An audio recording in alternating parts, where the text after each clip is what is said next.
Welcome to the Tactical Dent Tech Podcast. You are now part of a small underground movement of dent technicians from all over the world. We are on a mission to change our industry with innovation, intelligence, and skill. But because we don't rely on an insurance company to steer customers our way, we need to do things different. We need to do things smarter. We do that through a network of technicians that we call the Tactical Tech Movement. Now let's get this revolution started. Yo, what's shaking, everybody? John Hiley here with the Tactical Dent Tech Podcast. Chilling here with your co-host, Angela Hiley. Say what's up. Yo, I'm going to talk like this the whole podcast. This is my new thing. This is where I come from. This is where I be at. Come on, let me hear your best ghetto voice. No, you put me on the spot. I can't do that. Come That's on. not your best. That is not your best. That's like Malibu's Most Wanted. Yo, Malibu's Most Wanted. Wait a minute. Talk in that one voice when Jonathan was getting his senior pictures taken on Monday. Your Chicano voice, remember? Hey, ese.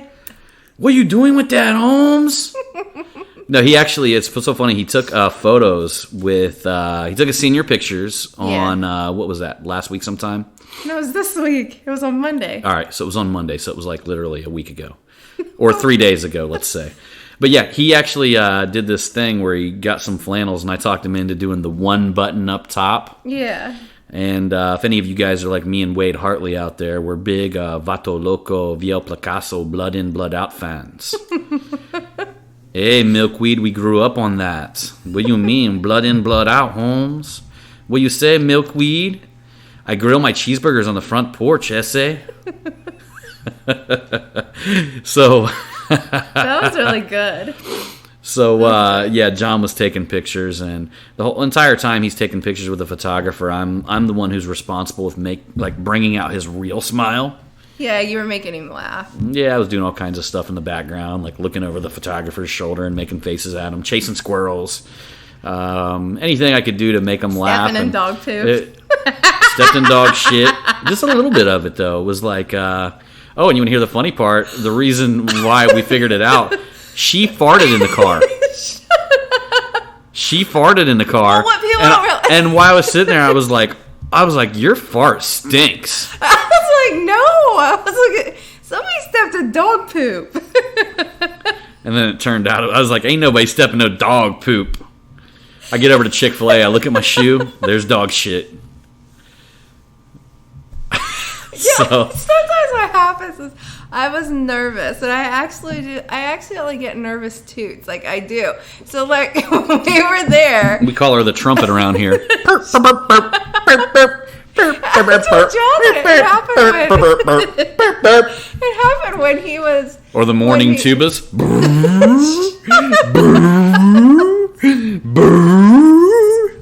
No, the last time it happened when he was at prom and we were taking prom pictures, like everywhere I walked, like I don't think you could hear it. They were just like little toots. She's crop dusting. She was crop dusting the whole place. I get the nervous toots sometimes. That's what happens. You would look around that crowd and people would just be looking bewildered and like something was in their mouth, like something nasty was in their mouth, and they're just looking around bewildered. It wasn't like that. And it was her crop dusting everywhere. I do that when I get really nervous. That's what happens. I don't have any control over it either. See, I do it when I get relaxed, which is almost all the time. So I'll just be like, you know what I was thinking? But I own mine. I own mine? I own them for reals. Like, I own them in front of strangers. I try not to do that in front of strangers. Sometimes I think it's funny. It's just something you don't see every day. I still don't understand why you try chasing a squirrel up a tree for. You got like a crazy look in your eye, too. I'm like, why are you doing this in front of the photographer? Well, we were kind of in a new environment. It was really nice. And there's this place. It's so funny. It's called Cox, COX. Was it like Unitarium or something like that, or something like that? And we probably driven past it 1,000 times. Yeah. And this is the first time. It kind of sits off the road, and it's got an entranceway, and you really can't see it, but you go in there. It's fucking crazy in there. Yeah. I mean, they got all these flowers and like big old greenhouses everywhere, and they got all these like literally trails and little tiny creeks that run into have like little miniature waterfalls running into little ponds, and they got this giant fucking tower. If you guys follow me on Instagram, you guys like seen me circular. Yeah, you guys seen me not only look at it, but then you seen me at the top. Yeah. Only for my elite Instagram followers. Thank you. And you had the dog poop on your shoe at that time too. Yeah, but nobody's seen that on Instagram because I didn't know until I got to Chick-fil-A, and I just thought that she shit herself in the car. Oh, because when we were walking over. Well, you think about that. You get in a car and somebody farts, and then you smell shit. No. When we were walking over to that thing, I was like, "Why does it smell like somebody stepped in dog poop?" Everybody's checking their shoes. John's like, I never stepped in no dog poop. And then we get in the car. Hey, where are them shoes, by the way? Have you cleaned them for me yet, woman? No, they're out in the garages. I'll wipe them off tomorrow. Them are my lucky shoes. You shall clean them, woman. They're so lucky you stepped in dog shit. It kept me from falling in the dog shit. Covered it with its protective rubber sole. Imagine if I did not have shoes on. I would have smashed thou through my toes. That's gross. So technically, they're still my lucky shoes. Yeah. All right. Because you only stepped in a little bit of it, not a whole bunch of it. Just a little shit, you know? Just a little shit. Oh, my. That sucks when you step in like a big pile of dog shit. I would just throw my shoes away and be like, I'm gonna get me a new pair. You ever remember stepping in like a big pile of dog shit? Yeah. I mean, it gets all over the edges and everything. I think that just happens when you're a little kid. You step in dog shit. Yeah. We used to always have dog shit fights, throw them at each other. No, you're just messing with me. No, there. it patties up like snowballs. That's disgusting. Yeah. That's disgusting. You did not do that. That does not sound like something John Hiley would have did. We're just going to keep you guys wondering forever. John Hiley did John Hiley have dog shit fights when he was a kid? No, he did not. That's so fucking savage. Throwing dog shit at each other. That's gross. One time I put a rock in one. No, you put a rock in a snowball and threw it at somebody. Oh, that's what they're called, snowballs. I was in snowball fights. That's right. Not dog shit. That's what you did. Did somebody say something like that would hurt a little extra hard or something? Yeah, I do. I did that to one of my buddies where I stuck a rock in a snowball. Have any of you guys done that before? Because a snowball literally all of a sudden like claims accuracy when you do that and just popped him right in his mouth. And it was one of them things. You ever get in a snowball fight with people and for some reason you'd be right in front of them and you throw the snowball and you fucking miss them? Uh-huh. Well, that's the type of luck I was having that day. And Until you stuck that rock I was in just there. so mad about getting hit with snowballs and not being able to hit anybody. I seen a rock down there on the ground and just picked it up and was like, dun, dun, dun. I'm like, I'm going to fuck this motherfucker up. Put it in the snowball, threw it at him, whack, shellacked him right in his mouth with it. Did his lips start bleeding Yeah. or anything? It did. Yeah. Didn't you say like a piece of ice must have got stuck in it? I think I actually had to allow him to shoot me with a BB gun after that. Oh, really? Like retribution or whatever. Oh. You do that shit when you're kids. I guess. We used to do this thing when we were kids. We would knock each other out. John, that's not very bright. It was actually kind of cool. Something's not right with the male species there when you guys are younger. Hey! You guys ain't thinking or something. Something's not clicking up in there. We didn't have nothing to get us high, so we started knocking each other out. Oh my god. No, in all honesty, it's so weird. It's like you got to breathe hard, and if you cross your arms like over your shoulders and take your hands and kind of like grab your shoulders and make an X like right in front of your chest, and you breathe in really deep, and somebody grabs you in a bear hug and squeezes with all that breath in you, you will fucking pass out. So we used to do that. We used to just like... That doesn't sound like fun. Yeah, it wasn't too bad. Something to do. Hey, we didn't do it because it was the thing to do. Oh my God. We did it because it was a thing to do. You know, you dig? I don't dig on that one. All right. So, anyhow, let's get to the original premise of this podcast. Oh, you're in church. The original premise of this podcast is... You guys may remember on some of the previous podcasts, I talked a little bit about energy vampires. But I want to give you guys something that I've kind of, let's just say I've stepped my filter up a notch. I want to talk a little bit about that because during the last podcast, we really talked about a lot of folks that would literally, or let's just call them, actually, they were time vampires.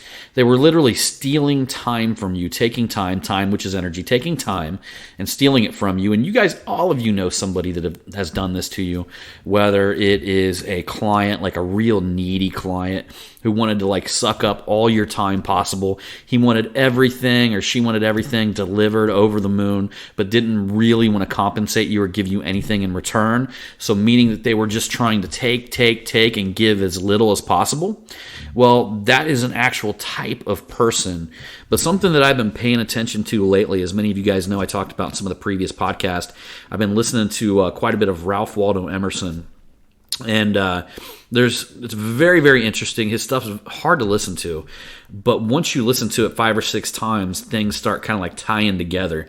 And I love stuff like that. I love stuff that kind of puzzles me a little bit. And the more that I listen to it, like I can figure it out, you know, and kind of like a Rubik's Cube. And one of the things that I gathered from some of the latest audio, basically I listened to it on audio, and the audio one that I listened to is Life Mastery. It's like a 5-hour audio of basically all of Ralph Waldo Emerson, like all of his writings done in audio form. And one of the coolest things that I had figured out and that I'm beginning to absolutely apply, I mean, I was kind of subconsciously applying this principle in the past, but I have really been paying attention to this one specific thing. And it's not how, or not what people say, or how people say it, how I feel after my dealings with them. Mm-hmm. Okay? So literally that forces you to become very self-aware. And what I mean by that is, I mean, you guys have ran into somebody in the past before, right? And literally like started chatting, started talking, right? And whatever, had a conversation and then left. And that entire time after you leave, you're just kind of pondering that conversation. Yeah. A lot of times you might think about the words that were said. You might think about the things you said, the things you should have said, the things they said. And in all honesty, it's just kind of like you're replaying what was said in your mind. Well, I tend to like, at this point, and I've been doing this subconsciously for a long time, but I really truly feel that, you know, after reading more of, Emerson's writings, that I am much more self-aware of just stepping back and saying, how do I feel? Yeah. You know, how do I feel after this interaction with this individual? Because 100% of the time, your gut feeling is going to be accurate. Yeah, absolutely. You know, the only time that we end up getting ourselves into a mess or caught in a bind or whatever, in a pickle is when we go against our gut feeling on something. Yeah. When we try to force something into play that doesn't feel right. Yeah. And I'll tell you, I mean, I want to call them, you know, I called the first podcast I actually, we talked about time vampires. I want to call these folks energy vampires. Yeah. And some of the things that I do, like, and they won't always surface at the beginning. That's the interesting thing. Sometimes it takes a little bit of a time for them to actually surface. You may see little snippets of them being an energy vampire when you're first dealings with them. Mm-hmm. But there's certain types that are kind of like, they understand that and they shapeshift a little bit. And they become something different and then slowly go back to what they were, or your first initial feeling about them, if that makes sense, right? Mm-hmm. So they try to kind of like ensnare their victims, per se, okay? Yeah. And in all honesty, I'm not being judgy at all, because this, in a sense, could be something that they don't even do on a conscious level. Yeah. Maybe it's just that they have so many negative thoughts going through their mind that they're forced to hide them, and then the closer they get to you, little by little, they start leaking out and they reveal themselves. Yeah. And in all honesty, that's probably a person that's more hurting and in pain, but in all honesty, the only way he can correct that pain is to see people living life in a different way, if that makes sense. Yeah. And that would cause him to question, or her to question, her current path, okay? So I spend a lot of time now in my dealings with people, and I just afterwards I say, did this person draw from my energy or give me energy? Yeah. Because the truth of the matter is, there's one reason why, you've heard this from your parents, you've probably heard this in business circles for the longest time, and it basically said, surround yourself with good people. Mm-hmm. But the truth of the matter is, what do good people do for you? You want me to answer that? Oh, I'm looking right at you. Yeah. They lift you up. They make you feel good. They inspire you. I think that they truly, honestly, listen. Right. Because I think that that's kind of a downfall for a lot of people. It's sometimes people don't really listen to you. Mm-hmm. They just let it go in one ear and out the other, so that way they can give you their opinion, even though that might be something that you're not seeking from them. Yeah, I want to say that, and truly, we've actually talked about this on some previous podcasts. If when you're in a conversation with somebody, all you can do is think about what you're going to say next, that's a problem. Because you're not truly listening to them. You're just looking to get your input in. And the truth of the matter is, one of the greatest ways that you can connect and build relationships with anybody, or let's just say the biggest way for other people to understand you, is for you to build rapport by understanding them first. Yeah. It's a rapport building technique. It's understanding them, and even maybe doing a little bit of mirroring where you just go back for verbatim and you try to recap exactly what they said, so they know that you understand it. Or even better, if you have a story that coincides the way something made you feel, but you don't make it about you make it about them. Yeah. But the bottom line is something you even want to ask yourself. And in fact, think about this, okay? There was a podcast that we actually, that I occasionally listen to, but I actually interviewed the guy, and it's Entrepreneur on Fire, and the guy was #1 in business podcast forever. And he was actually John Lee Dumas. He was on our business podcast back when I used to do the John and Tom show. And John Lee Dumas would ask a series of questions to the individual. And some of the questions would be, what would you do in this scenario, or what book would you recommend? And one of the questions that he asked this gentleman is, to the nature of, how do you want to be represented in the world? How do you want to be seen in the world? And the guy just stopped and he said, I want to be the individual who makes a phone call to another person, and when the person sees me coming through on the caller ID, they will want to answer my phone call. Yeah. Now, I want you guys to think about that, okay? Think about that. You're an individual, because this all goes back to the individual. This goes back to not only being self-aware of people that are taking energy from you, but this goes back to being self-aware. Are you giving energy to the world? Because you'll typically get what you give. Yeah. And, are you an individual that when they see your phone call coming in, people will want to pick up the phone call and actually answer the phone when you call? Yeah. Are they going to want to hit ignore? Or are they going to want to actually answer it because, oh man, this person's calling that's going to bring life to me. This person's calling that's going to fuel me with energy. Yeah. Because immediately you got that moment where your phone rings and you look down to your phone and you see your caller ID, and you're either going to go, oh, hey, or you're going to be like, oh, shit. Right? So you want to be one or the other. Right. In all honesty, think about it. I mean, there's very few in between situations. Yeah. I mean, you're literally somebody's going to look at the phone, you're calling, they're going to be like, oh, wow. Or they're going to be like, oh, shit. Yeah. Or oh, I have to answer this. Damn it. You don't want to be the individual that people feel that way about. Yeah. And if you are bringing that type of energy to the world, then you're going to want to reconsider, become more self-aware of why you're delivering that energy, and try to fix that shit. Yeah, but there's going to be some people that will never acknowledge that. and they will never change that. And I think so, but I would be as far. Honestly, though, I would be as far to say if they're listening to this podcast, if the individuals are listening to this podcast, and I'm not talking about the ones that are just trying to catch me fucking up and saying something wrong so they can go post it on a forum or something like that. I'm aware that there's people that may listen to my podcast just look for something to hate on or some sort of angle that they can, whatever, you know what I mean, manipulate or use towards their advantage. But that being said, the majority, 99% of the people that listen to this podcast, if you've been listening to it for this long, you're probably open to self-awareness and you're open to self-examination. I'm not talking about the people that listen to this podcast. I'm talking about one certain individual. Hey, I'm fighting for my listeners here. I'm talking about one certain individual. I know who you're talking about. Yes. I'm not going to bring it up unless she brings it up. I'm not going to bring it up. They probably already know. Oh, my mom. Oh, I pray every night and I ask the Lord to help me with this situation. A lot of people have that with family. I know.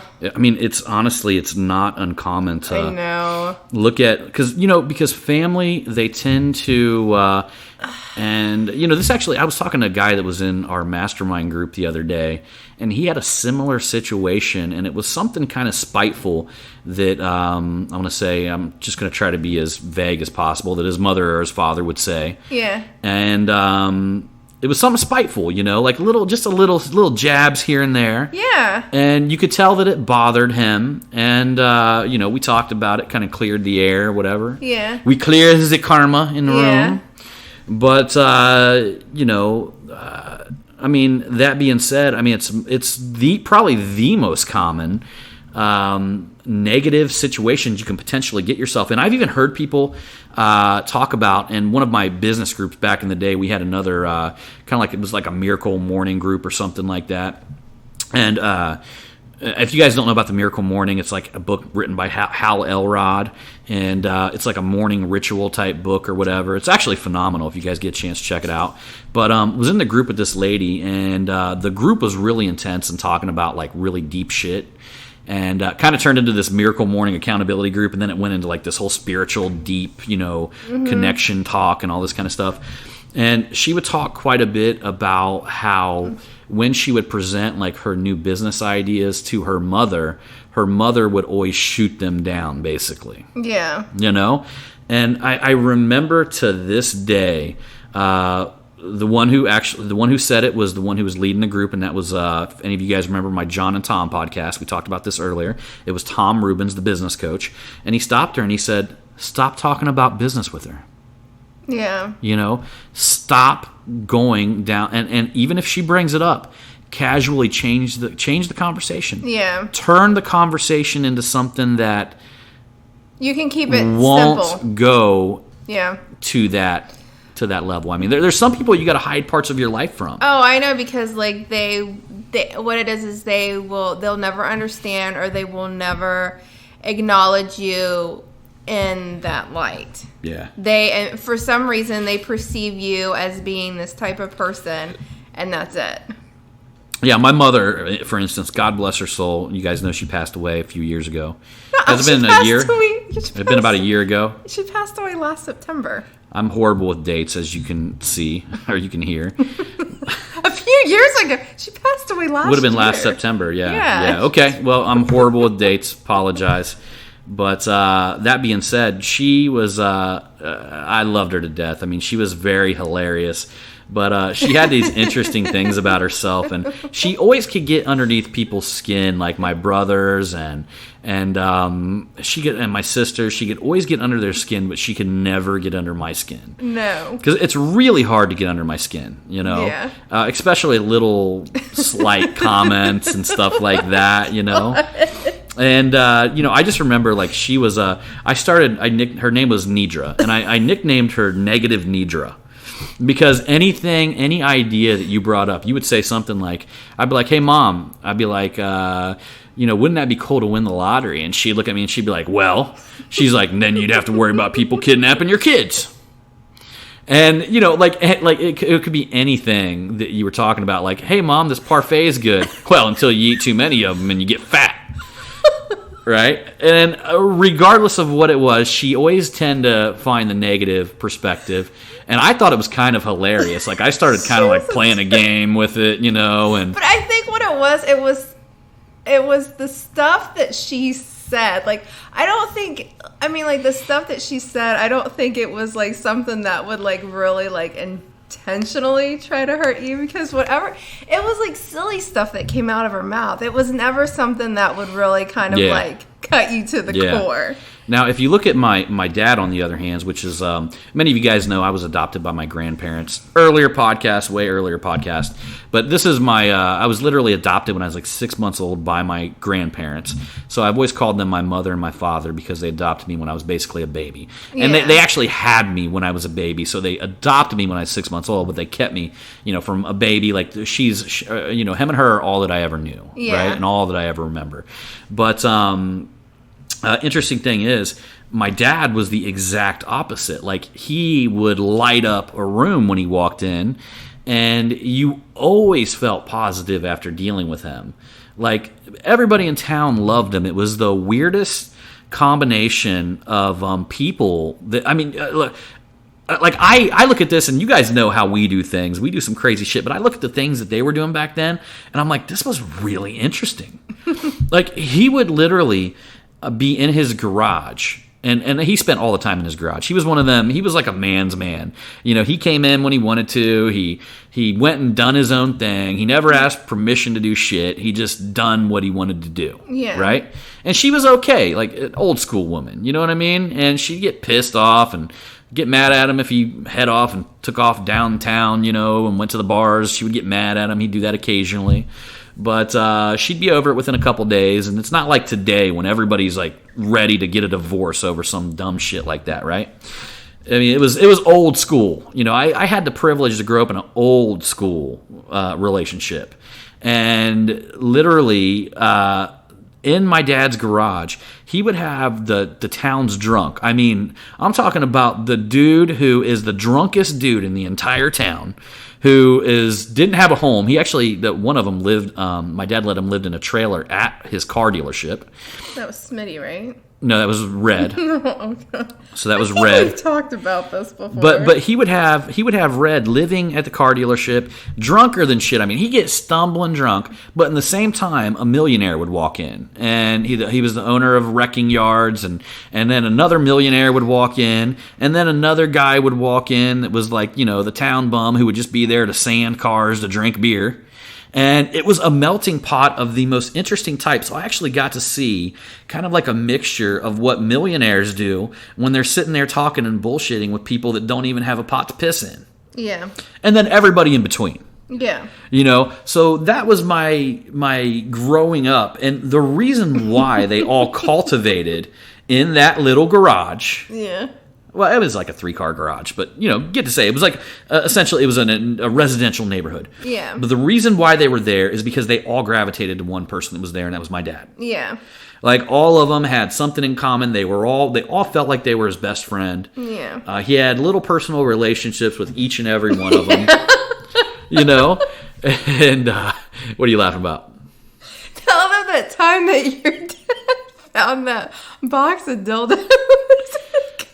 Or what you did with one when you were a little kid. Oh, yeah.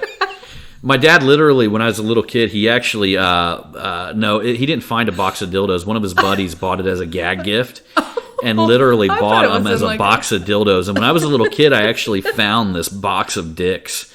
And I was like, oh my God, what is this? They actually had this one dick that was like, it looked like basically like a real dick.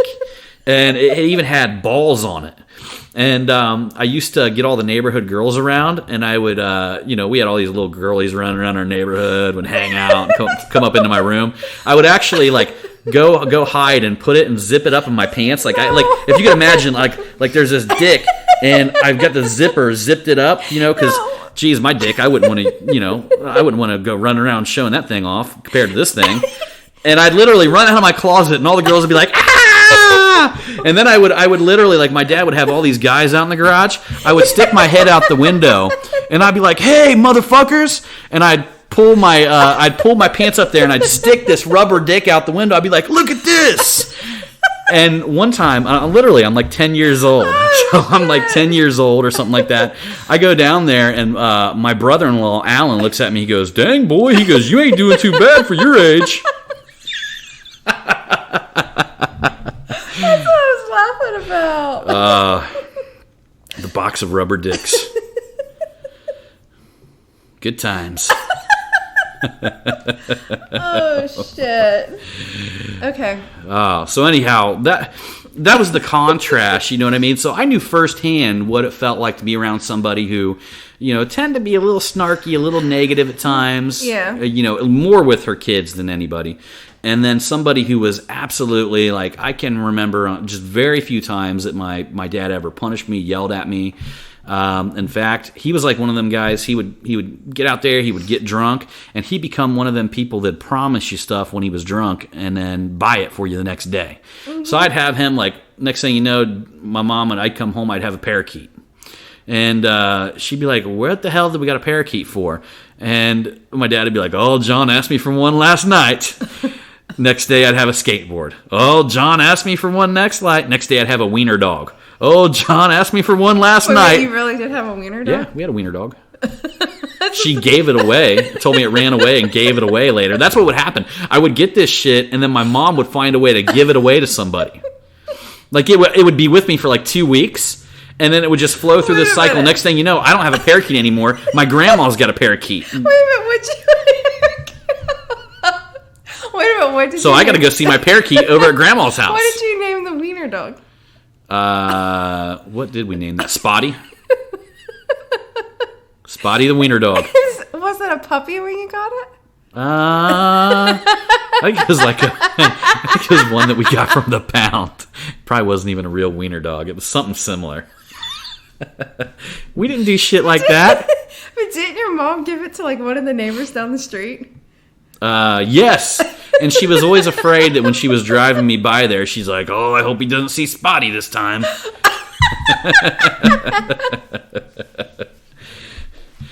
But you know what I mean? Like, not to go off in a huge riff on this podcast. I know hilarious. That was, but I've got a firsthand look at that, in both aspects and both feelings. I mean, and when it comes to family members, I just don't think there's any group of people that's weirder than my family. Yeah. I've got a really oddball bunch. Yeah. Yeah, you do. Yeah, like especially on my mom's side, which are her kids. I mean, they oh God, I hope they don't. No way they listen to this podcast. Well, I have weird family members too. Yeah. Yeah. Yeah, your family member Wayne. Oh, Wayne. He's got a lot of mental problems. Yeah. That's the thing, though. He lives in a group home now, which is like the best place for him. But yeah. Some of the stuff he did, though, it was, yeah. He was like one of them kids. Chris Rock had a skit back in the day. And what was it? He said, every family has that molester uncle. He wasn't. No. He's like, no. Everybody's like, that. Everybody's like, where are the kids? Where are the kids? They with Wayne? Get the kids. Get the kids. They with Wayne? No. Get the kids. Oh, that's it. Walk it off, kids. No. You knew not to go hanging around Wayne. No, I feel like Wayne had like, what would be the right way to say Personality disorder. Yeah, but it's like he got stuck at a certain age. Ah. What do they call that, though? Is that your mentality? Amnesia. No. It's like he had he was stuck at the age of like 18.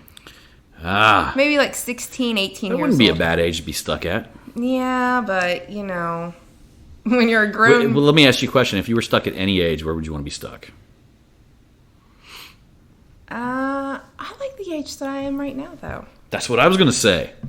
I don't want to be like John. I wouldn't want to be. I kind of like the idea. I mean, I think or like in my early 20s. What age? I mean, don't you feel like a lot of people at a certain age they stop learning and they start, I don't know, seeding into like core beliefs about everything or something like that? Because they always say, like, don't try to change a 50-year-old man's point of view at this age, I mean, stuff like that, right? I don't know. I honestly think that, like, I'm 39. You'll be 39 here in November. I'll be 40 in March. I really like this age because I really like who I am and where I'm at. Yeah. And I hope I never get to a day where I'm actually stuck in a box of beliefs. Like, you know what I mean? Like, to me, that is not a fucking way to live. I don't think I'll ever go that route. No. I really don't think so. But that's almost like a nightmare to me, to be stuck in a box of beliefs and essentially taking what everybody else believes and accepting it as truth rather than sitting there and pondering, is it truth? I think what it is like something that I'm enjoying right now is I'm enjoying the environment that I choose to be in. Yeah. Do you know what I'm saying? Yeah. Yeah. I think always keeping, because you're always growing and you're always evolving, your mind is. But as of like standards, do you know what I'm saying? Mm-hmm. Like I'm enjoying that right now. It's kind of like when the photographer asked us over that, she's like, hey, you guys going to any Halloween parties? And I'm like, well, not quite, but maybe we'll have some Ovaltine before we go to bed tonight. And you never know. Perhaps tomorrow we'll, little Home Depot. She even said, she's like, wow, she's like, Ovaltine kind of sounds kind of good. I haven't had that in like ages. And she's like, do they still make that? I'm like, I have no idea. If things get fucking crazy, Alka-Seltzer. That's when it's going down. It's going down. I did an Alka-Seltzer. Stayed up till 10. Yeah. Like when you have heartburn and stuff like that, That's what you drink an Alka-Seltzer for. That's me and her feel like a champ now when we stay up till 11 o'clock. Well, I think last weekend, we were up till midnight, and Jonathan was pretty surprised that we were still up. That's because we watched that. What was that movie that we watched? It was like really good. It's a series of them. They're from that lady. Fuck if I know. The lady that wrote the Harry Potter. Hello, Potter. Oh, I forget what it is. We watched the second one, but I need to rewatch that because you have to like really be in tune to watching that. You can't just like look away and do something. Like you have to give it your full attention because unfortunately, so many. I fucked off and I fell asleep and all kinds of shit, and I don't even remember half of it. I was just like, oh my god, this would just be so awesome to have like one of the magical wands, and you'd be like, poof, be gone. But although I fell asleep, poof, be gone. But although I fell asleep, I woke up again and stayed up till midnight. Yeah, you took like a little cat nap. What happened to me? Every day I do this thing called the most important task. So I identify what is the most important task. If I did that one task, it would make me feel accomplished for the whole day, okay? Yeah. So every day, 7 days a week, I identify the most important thing that I can do that day. Yeah. That if I only got that one thing done, and this thing can only take, it could only take 25 minutes to an hour. Yeah. But if I accomplish this one thing, I'll feel that the entire day has been an accomplishment. Yeah. Well, fuck. It was 11 o'clock, and I was laying in bed and realized that I did not accomplish my task. And I have an accountability partner. Yeah. So, which I recommend that if you guys don't really understand the concept, it's crazy when you get an accountability partner, like somebody who you check in with and let them know. And our key thing is that every day this important task is executed on, right? Mm-hmm. And I sent him a message, and I'm like, hey, look, I didn't accomplish it today. Sorry, blah, blah. And I literally ate a fucking tub of tiramisu, like a tub of it, okay? 20 ounces, I think. Mm-hmm.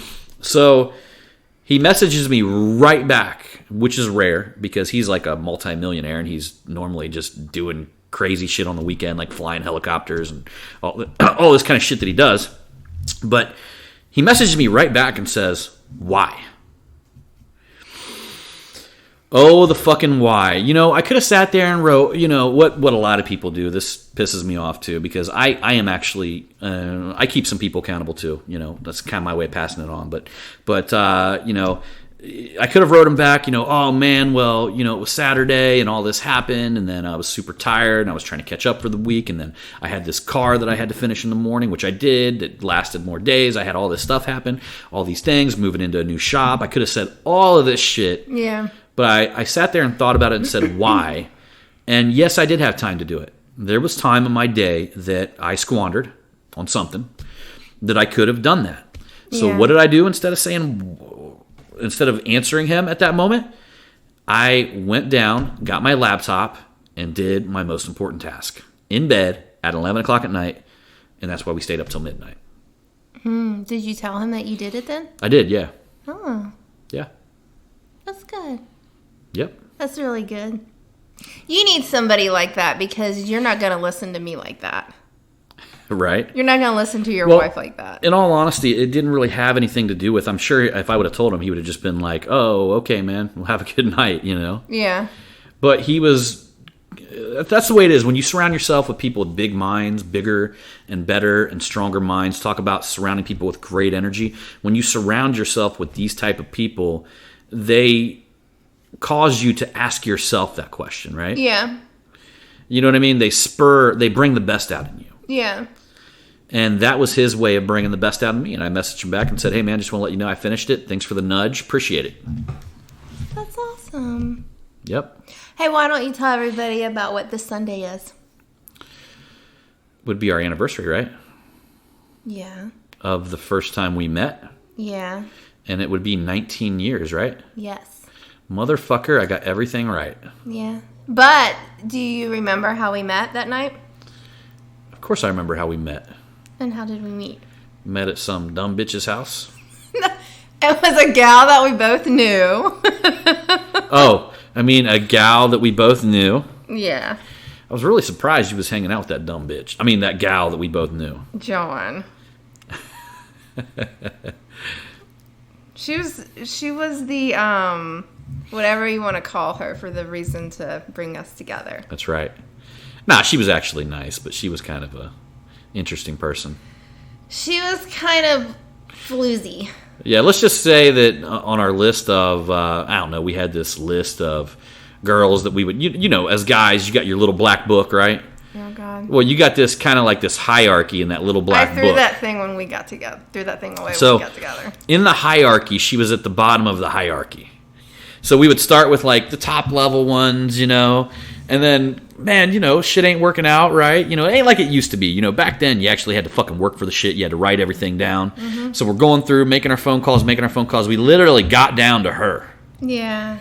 Well, there were some other ones down there floating around at the bottom. Yeah. But then I meet her there when we went to her. She called me up, and I was actually supposed to go into work. I was a nurse aide at a nursing home, worked third shift. And she called me up, and she's like, hey, Angela. She's like, you want to come down here and just hang out with me for a little bit? And I'm like, I was like, is there going to be any guys there? And she's like, no, just be me and you. We can just, like, catch up and this and that. And I'm like, okay. And then I get there, and she's like, oh, I got these two guys coming over, and there's one that I really like. And I'm like, dear God. And she was, like, known for, like, being around these losers. And I'm just like, I do not want to be around And the one she loser. liked was not me, by the way. It was actually one of my best friends. Yeah. So Ricky came walking through the door, and I was like, okay. And then John came walking through the door, and it was like the room, yeah, it was like the room lit up, and I was just like, who is this? And I need to get to know this guy. And I remember exactly what you were wearing. You had a pair of Lucky Brand jeans on. You had a pair of white Vans. You had that one cream and brownish sweater that I think your mom got at Goodwill. And you had that one hemp necklace that I still have that has the little bead that is yellow with the hemp blue. necklace, guys. You hear that? The fucking hemp necklace. And the bead was clear. Had a it was glazed clear, but then the inside it was yellow with blue dots. You know my on neck's it. so fucking big now. I can't even fit them things around my neck. I still have them though. I have this, and I had a pair of white Adidas tennis shoes, a pair of Lucky Brand jeans on, And a red Abercrombie and Fitch shirt. Yep, that's right. Yeah. You're wearing a green one tonight. That's true. That is true. So, well, you just heard our love story, guys. Yeah. So we need to move this conversation somewhere else. Oh my Wah, wah, wah. Do you remember that night though? I called in and we were drinking, and I think that was like the first time I drank Guinness. And you picked me up and twirled me around in the kitchen. I remember you trying to stick me in a high chair. Don't remember that. I remember that though. Yeah, that I do not remember. I must have had a little too much to drink that night. Yeah, and then after that, I think we just hung out with each other. Yep. Mm-hmm. And to all the podcast listeners, we still have not had a drink since the Mobile Tech Expo weekend. That right around that time until now, and we are so happy about it because I don't know, man. I'm just gonna be honest with you guys. Like, I was seeing some things that weren't getting done. And there's nothing more that I love in life than seeing like accomplishments and growth and moving forward. And I feel like I am in a different mindset. I feel like I'm much more structured. You are. I feel like I'm more process oriented, which I love fucking processes. Like I'm getting to the point where I'm getting addicted to creating processes because I love to see shit being done, and I love to see shit happening. And when you realize that if you develop a process the first time and people can duplicate it, that I can get so much more shit done that it's addicting. It's become like just a really fun thing to do. And I feel like I'm less scattered and I'm more together. And to be honest with you, in general, I feel better. I feel happier. I feel like I have much more fun, even on the weekends. Like, people talk about, you know, I don't even remember half the fucking weekends when I was drunk, you know? Yeah. Let alone even know if I had fun during that time. But I do know the downtime, like the next day, like alcohol. My chiropractor told me this. He's like, dude, alcohol is going to affect you like 2 or 3 days afterwards. So if you drink, you know, on the weekend, it's going to affect you like till midweek. And then so on and so on. And then all of a sudden, maybe Thirsty Thursday would kick in. And, you know, and then it would affect you. Like, it would start affecting all the time. So I know a lot of you guys probably drink, and a lot of you guys don't have any problem with it at all. But for me, in an aspect, it was not a good thing, you know. And I'm glad that I recognized it, and we recognized it, and I'm glad that I don't do it. Back on the wagon, motherfuckers. That's right. That's right. That's right. So that being said, I'm gonna ride off on my white horse with my damsel in distress. Thrown over your shoulder. And I'm going to ride off on this fucking podcast. And we only have one thing to say at the end of this podcast. And that would be, motherfucker! Remember, it's all about the motherfucking hustle. Bang, bang. No, that's mine, damn it. Pew, pew. I'm Bang Bang.